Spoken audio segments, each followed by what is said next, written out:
സ്ഥാനങ്ങളിൽ നിന്ന് ഇപ്പോൾ തലപൊക്കിക്കൊണ്ടിരിക്കുന്ന ഈ വർഗവരികളെ കുറിച്ച് നമ്മൾ ആലോചിക്കുക. ഏത് മതമാണ് രാജ്യത്തെ അസ്വസ്ഥതകൾ സമ്മാനിക്കാൻ പഠിപ്പിച്ചിട്ടുള്ളത്? ഏത് മതമാണ് മറ്റൊരുത്തിന് അകാരണമായി കൊലപ്പെടുത്തിയാൽ സ്വർഗം കിട്ടുമെന്ന് ഉദ്ഘോഷിക്കുന്ന ഏത് വേദഗ്രന്ഥമാണ് എവിടെയെങ്കിലും പറയുന്നുണ്ടോ? മഹാഭാരതം പറയുന്നുണ്ടോ എന്നുള്ളതാണ് യാഥാർത്ഥ്യം. ബൈബിളിൽ എവിടെയെങ്കിലും പറയുന്നുണ്ടോ? വിശുദ്ധ ഖുർആനിലുണ്ടോ? ഞാൻ എന്റെ മുസ്ലിം ചെറുപ്പക്കാരോട് പറയുന്നു, ഇസ്ലാമിന്റെ ചീത്ത പേരുണ്ടാക്കുന്നതിൽ നിന്ന് മുസ്ലിം ചെറുപ്പക്കാർ മാറ്റി നിൽക്കേണ്ടത് അനിവാര്യമായിട്ടുള്ള കാര്യമാണ്. തീവ്രവാദ ചിന്ത എന്തേ ഇസ്ലാം പഠിപ്പിച്ചു തന്നിട്ടുള്ളത്? പ്രവാചകരുടെ ഇസ്ലാമിക കാഴ്ചപ്പാട് വിഷയത്തിൽ എന്താണ്? തീവ്രവാദിയായി മരിക്കുന്നവൻ എന്റെ സമുദായത്തിൽപ്പെട്ടവനല്ല. ഭീകരവാദത്തിന്റെ ആശയമുള്ളവൻ സ്വർഗത്തിന്റെ സ്വർഗത്തിന്റെ പരിമളം പോലും അവൻ ആസ്വദിക്കാൻ സാധിക്കില്ല എന്ന് പഠിപ്പിച്ച ഈ പ്രവാചകരുടെ ഉമ്മത്ത് എങ്ങനെയാണ് ഇത്തരം വൃത്തികേടിന്റെ ആശയങ്ങളിലേക്ക് പോകുന്നത്?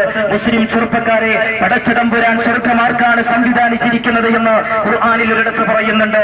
അള്ളാഹു പറയുന്നത്,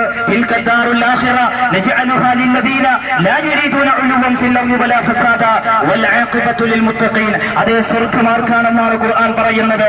ആ സ്വർഗമാർക്കുള്ളതാണ്. ഡിസംബർ 6 അയോധ്യയിലെ ബാബരി മസ്ജിദ് തകർക്കപ്പെട്ടതിന്റെ ദിനാചരണം വരുന്ന സമയത്ത് റോഡുകളിൽ ഒഴിഞ്ഞു കിടക്കുന്ന ടയറുകൾക്ക് തീ കൊടുത്തിട്ട് അയോധ്യയിലെ പള്ളി പറയുമെന്ന് പറയുന്ന ഇസ്ലാമിക് ജിഹാദിസ്റ്റ് പ്രസ്ഥാനക്കാർ ചിന്തിക്കട്ടെ, സ്വർഗമാർക്കുള്ളതാണെന്ന് ഖുർആൻ പറയുന്നത്. ഇസ്ലാം എന്ന് പറഞ്ഞാൽ ശാന്തിയാണ്, സമാധാനമാണ്. ഇസ്ലാം ലോകത്ത് എന്നും ഉദ്ഘോഷിച്ചിട്ടുള്ളത് സമാധാനത്തിന്റെ സന്ദേശമാണ്. ലോകം കണ്ട ഏറ്റവും വലിയ സമാധാനത്തിന്റെ സന്ദേശവാഹകരാണ് ഹബീബ് മുഹമ്മദ് റസൂലുള്ളാഹി സ്വല്ലല്ലാഹു അലൈഹി വസല്ലം.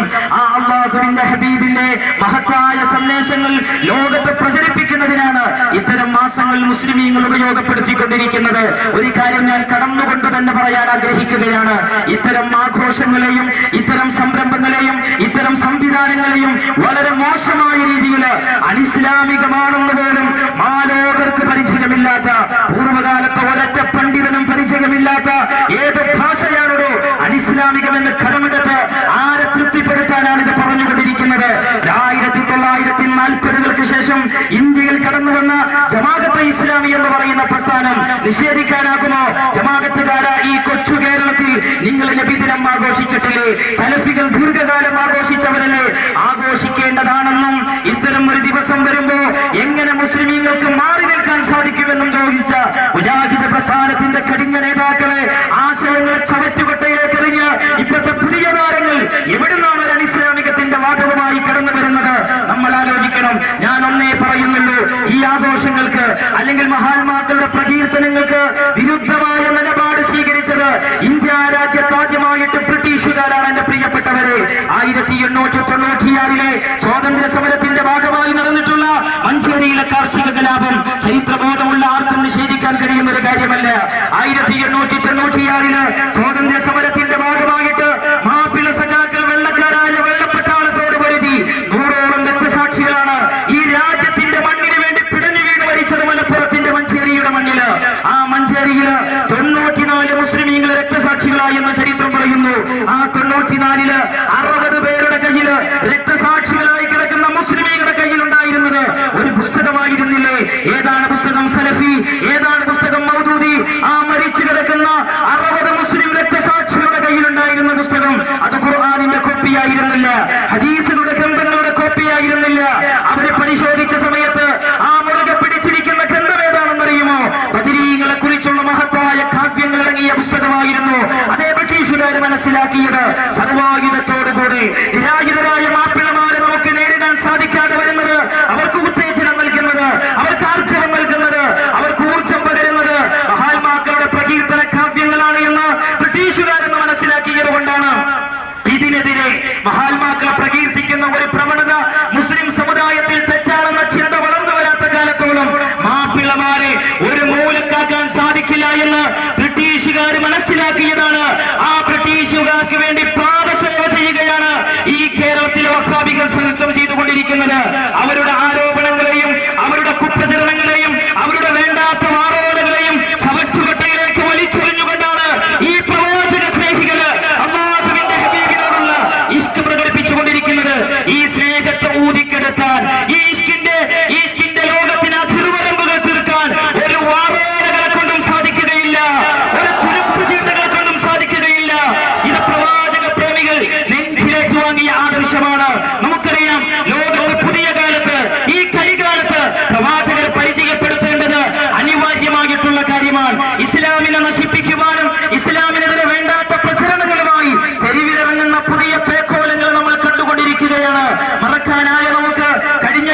അത് ഏറ്റവും അനിവാര്യമായ, അതിനാൽ ഏറ്റവും ആവശ്യമായി തീർന്ന, അല്ലെങ്കിൽ അവരെ അത്തരം ഒരു പ്രവർത്തനത്തിലേക്ക് പ്രോത്സാഹിപ്പിച്ചിട്ടുള്ള കാര്യം എന്താണെന്ന് ചോദിച്ചാൽ അവിടുത്തെ ചില പ്രാദേശിക പത്രമാധ്യമങ്ങൾ കൊടുത്ത വേണ്ടാത്ത വാർത്തകളായിരുന്നു. പിന്നീട് ആ പത്രമാധ്യമങ്ങള് ആ കൊടുത്ത വാർത്തയിൽ ഖേദം പ്രകടിപ്പിച്ച് മാപ്പപേക്ഷിച്ച് പിന്തിരിഞ്ഞപ്പോഴേക്കും ഗുജറാത്ത് കത്തിയമർന്നു പോയിരുന്നു. പത്രമാധ്യമങ്ങൾ ശ്രദ്ധിക്കേണ്ടതാണ്. എവിടുന്ന് കിട്ടി ഈ വാർത്ത? ഈ ലവ് ജിഹാദ് എന്ന് പറയുന്ന ഈ ഒരു സംവിധാനം ആരിൽ നിന്ന് കോപ്പിയടിച്ചതാണെന്നറിയുമോ? ഇവിടുത്തെ ഇസ്ലാമിക വിരുദ്ധ ശക്തികള് എന്നും ഇസ്ലാമിനെ നശിപ്പിക്കാൻ വേണ്ടി, തമ്മിലടിപ്പിക്കാൻ വേണ്ടി, മതങ്ങൾക്കിടയിൽ വർഗവറികൾ സൃഷ്ടിക്കുന്നതിന് വേണ്ടി ഏതാനും വെബ്സൈറ്റുകളുണ്ട്. ആ വെബ്സൈറ്റുകളിൽ വരുന്ന വാർത്തകളൊക്കെ അതിന്റെ സത്യാന്വേഷണത്തിന്റെ ഉറവിടം പോലും അന്വേഷിക്കാതെ യാതൊരുവിധ ലജ്ജയുമില്ലാതെ പത്രമാധ്യമങ്ങൾ കൊടുത്തുവിട്ട ഒരു ഓലപ്പാമ്പാണ് ഇപ്പോൾ ഒന്നുമില്ലാതെയായി തീർന്നിരിക്കുന്നത്. ഏതായിരുന്നാലും ഞങ്ങൾക്ക് സന്തോഷമുണ്ട്. പ്രിയപ്പെട്ട സഹോദരന്മാരെ, ഇല്ല, സംശയിക്കേണ്ടതില്ല, ഇസ്ലാമിൽ തീവ്രതയില്ല. പ്രണയം നടിച്ച മതത്തിലേക്ക് ആളെക്കൂട്ടേണ്ട ഒരു മതമല്ല ഈ മതം. ലാ ഇക്റാഹ ഫിദ്ദീൻ, മതത്തിലൊരു നിർബന്ധിപ്പിക്കലുമില്ല. പൊട്ടുധരിച്ച ഹിന്ദുവിന് അവന്റെ മതാചാര പ്രകാരം വിശ്വസിക്കുവാനും അവന്റെ കർമ്മങ്ങൾ ആചരിക്കുവാനുമുള്ള സ്വാതന്ത്ര്യമുള്ള മണ്ണാണ് നമ്മുടെ മണ്ണ്. മഹാനായ വലിയങ്കോട് മറുക്കാളിയും മമ്പുറം തങ്ങളും ആര്യമുസ്ലിയാരും നയിച്ച മഹത്തായ നമ്മുടെ ആദർശത്തിന്റെ ഒരു പാതയുണ്ട്. അവിടെ വർഗങ്ങൾ, മതങ്ങൾക്കിടയിൽ വർഗങ്ങളുടെ വറികൾ സംഭവിച്ചിട്ടില്ലായിരുന്നു. ഓം ശാന്തി എന്ന് പ്രാർത്ഥിക്കുന്ന ഹിന്ദുവും അത്യുന്നങ്ങളിൽ ദൈവത്തിന് സ്തുതിയുണ്ടാകട്ടെ എന്ന് പ്രാർത്ഥിക്കുന്ന ക്രിസ്ത്യാനിയും അല്ലാഹു അക്ബർ എന്ന മന്ത്രത്തിന് ഉരുവിടുന്ന മുസൽമാനും ഒരു മാലകളെ മുത്തുമണികളെ പോലെ കഴിഞ്ഞുകൂടണേ എന്ന് ലോകത്ത് പഠിപ്പിച്ച നേതാവാണ് അഷ്റഫുൽ വറ ത്വാഹ റസൂലുള്ളാഹി സ്വല്ലല്ലാഹു അലൈഹി വസല്ലം. അവിടുത്തെ സമീപത്തിലൂടെ ഒരു ജൂതന്റെ മയ്യത്ത് കൊണ്ടുപോയ സമയത്ത് പ്രവാചകരുടെ സഹചാരികളായ സ്വഹാബ കിറാം ചോദിച്ചു, സഹോദരങ്ങളെ, അല്ലാഹുവിന്റെ ഹബീബിനോട് ചോദിച്ചത്, അല്ലയോ നബിയെ, അതൊരു ജൂതന്റെ മയ്യത്തല്ലേ, അങ്ങെന്തിനാണ് എണീറ്റ് നിൽക്കുന്നത് എന്ന് ചോദിച്ചപ്പോ എന്റെ പ്രിയപ്പെട്ട സഹോദരന്മാരെ, സ്വഹാബാക്കളുടെ സംശയം, അല്ലാഹുവിന്റെ ഹബീബ് മുസ്ലിമീങ്ങളുടെ നേതാവാണ്.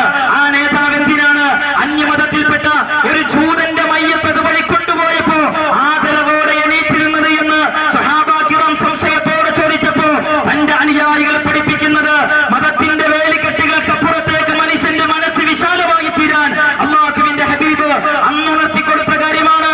പ്രിയപ്പെട്ട സ്വഹാബ, അതൊരു മനുഷ്യന്റെ ജനാസയല്ലയോ എന്ന്, ഒരു മനുഷ്യന്റെ മയ്യത്തല്ലേ എന്ന്. മാനുഷിക മൂല്യങ്ങൾക്ക് ഇത്രയേറെ മഹത്വം കൽപ്പിക്കുന്ന, മാനുഷിക മൂല്യങ്ങൾക്ക് ഇത്രയേറെ വിലയും നിലയും കൊടുക്കുന്ന ഒരു മതസ്നേഹിയെ, ഒരു മതനേതാവിനെ, ഒരു മതപ്രവാചകനെ ലോകത്ത് എവിടെയാണ് കാണാൻ സാധിക്കുക? ആ പ്രവാചകരുടെ ദർശനങ്ങളിലേക്ക് തിരിച്ചു പോകാൻ നമുക്ക് സാധിക്കേണ്ടതുണ്ട്. എന്റെ പ്രിയപ്പെട്ട സഹോദരന്മാരെ, ഈ പരപ്പനങ്ങാടിയിലും പരിസര ഭാഗങ്ങളിലും ഇസ്ലാമികമായ, ആത്മീയമായ ആ പൂർവ്വസൂരികളുടെ തനതായ മഹത്തായ ആദർശത്തിന്റെ ശൈലിയിൽ ഇസ്ലാം പ്രചരിപ്പിക്കുന്നതിൽ വളരെ ശ്രദ്ധ ചെലുത്തിക്കൊണ്ട് കുറഞ്ഞ കൊല്ലങ്ങളെ കൊണ്ട് പരപ്പനങ്ങാടിയിലെ ജാതി മത ഭേദമന്യേ, കക്ഷി രാഷ്ട്രീയ ഭേദമന്യേ മുഴുവൻ ആളുകളുടെയും സർവ്വവിധ പിന്തുണയും ആർജിച്ച് അതിവേഗം ബഹുദൂരം മുന്നോട്ട് പോയിക്കൊണ്ടിരിക്കുന്ന ഈ സിൻസിയർ ഇസ്ലാമിക് അക്കാദമിയുടെ നേതൃത്വത്തിൽ നടന്നുകൊണ്ടിരിക്കുന്ന ഈ മഹത്തായ പരിപാടി ഓരോ വർഷം കഴിയുന്തോറും ജനപങ്കാളിത്തത്താൽ ശ്രദ്ധയാകർഷിച്ചുകൊണ്ടിരിക്കുകയാണ്. അതിന്റെ കാരണമെല്ലാം നിങ്ങൾക്ക് വളരെ വ്യക്തമായി അറിയുന്ന വിഷയമാണ്. എന്റെ പ്രിയപ്പെട്ട സഹോദരങ്ങളെ, ബഹുമാനപ്പെട്ട സയ്യിദ് അവരുടെ ഈ ജനങ്ങൾക്കിടയിലുള്ള അദ്ദേഹത്തിനുള്ള സ്വീകാര്യതയും അദ്ദേഹത്തിന്റെ ഇടപെടലുമാണ് ഈ നാട്ടിലെ മുഴുവൻ ജനങ്ങളും. അതിൽ ഓം ശാന്തി എന്ന് പ്രാർത്ഥിക്കുന്ന ഹിന്ദു ഉണ്ടാകാം, അത്യുന്നതങ്ങളിൽ ദൈവത്തിന് സ്തുതിയുണ്ടാകട്ടെ എന്ന് പ്രാർത്ഥിക്കുന്ന ക്രിസ്ത്യാനി ഉണ്ടാവാം. ഇവിടെ ജാതി മതഭേദങ്ങളില്ല, കക്ഷി രാഷ്ട്രീയ ഭേദമില്ല. വരുന്ന വഴിയിൽ ഈ തലയിൽ പ്രവാചക സ്നേഹികൾ ക്ഷീണിക്കുന്ന സമയത്ത് അവർക്ക് വെള്ളം കൊടുക്കുന്നതിൽ വളണ്ടിയർമാരായി പോലും പലപ്പോഴും കാണാൻ കഴിയുന്നത് മാപ്പിള കുട്ടികളെ മാത്രമല്ല, പൊട്ടുധരിച്ച ഹിന്ദുക്കളുണ്ട്, അതേ മതമില്ലാത്തവരുണ്ട്. ഇത് ഈ നാടിന്റെ ഒരു സ്നേഹത്തിന്റെ ആഘോഷമാണ്. ഈ നാട്ടിൽ ഇത് നിലനിൽക്കട്ടെ. നമ്മുടെ നാടിന്റെ സമാധാനത്തിന് വേണ്ടി, നമ്മുടെ നാടിന്റെ സ്വസ്ഥതയ്ക്ക് വേണ്ടി ഇവിടെ തീവ്രവാദം വളരാതിരിക്കാൻ, ഭീകരത വളരാതിരിക്കാൻ, ഇസ്ലാമിനെ തെറ്റായി തെറ്റിദ്ധരിപ്പിക്കുവാനുള്ള തീവ്രമായ ശ്രമങ്ങൾ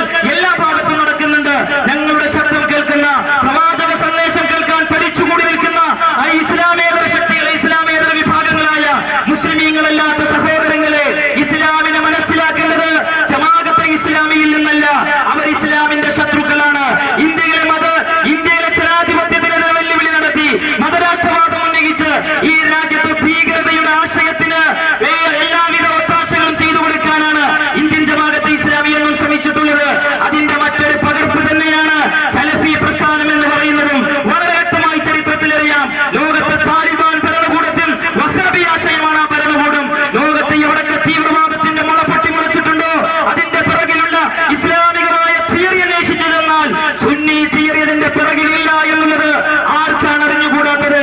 അതെ, ഈ രാജ്യത്ത് സ്നേഹവും സന്തോഷവും കളിയാടണമെങ്കിൽ പരിശുദ്ധ ഇസ്ലാമിന്റെ തനത് രൂപമായ അഹ്ലുസുന്ന വൽ ജമാഅ മഹാനായ താജുൽ ഉലമാ അസ്സയ്യിദ് അബ്ദുറഹ്മാൻ അൽ ബുഖാരി കുഞ്ഞിക്കോലമുള്ളാറിനെയും കാലഘട്ടത്തിന്റെ ഇതിഹാസ നായകൻ ഈ വർത്തമാന കരികാല കേരളത്തെ മാനുഷിക മൂല്യങ്ങളെ തിരിച്ചുപിടിക്കുവാൻ പ്രായമായ സമയത്ത് പോലും കാസർഗോഡ് നിന്ന് തിരുവനന്തപുരത്തേക്ക് വരുന്ന ഏപ്രിൽ പ്രയാണം നടത്താനിരിക്കുന്ന കാലം കാതോർത്ത ശബ്ദം, ഇന്ത്യൻ മുസ്ലിമീങ്ങളുടെ ആധികാരികമായ ഒരേ ഒരു ശബ്ദം, മഹാനായ ഖമറുൽ ഉലമാ കാന്തപുരമെത്തിയ ബുക്കർ മുസ്ലിയാർ.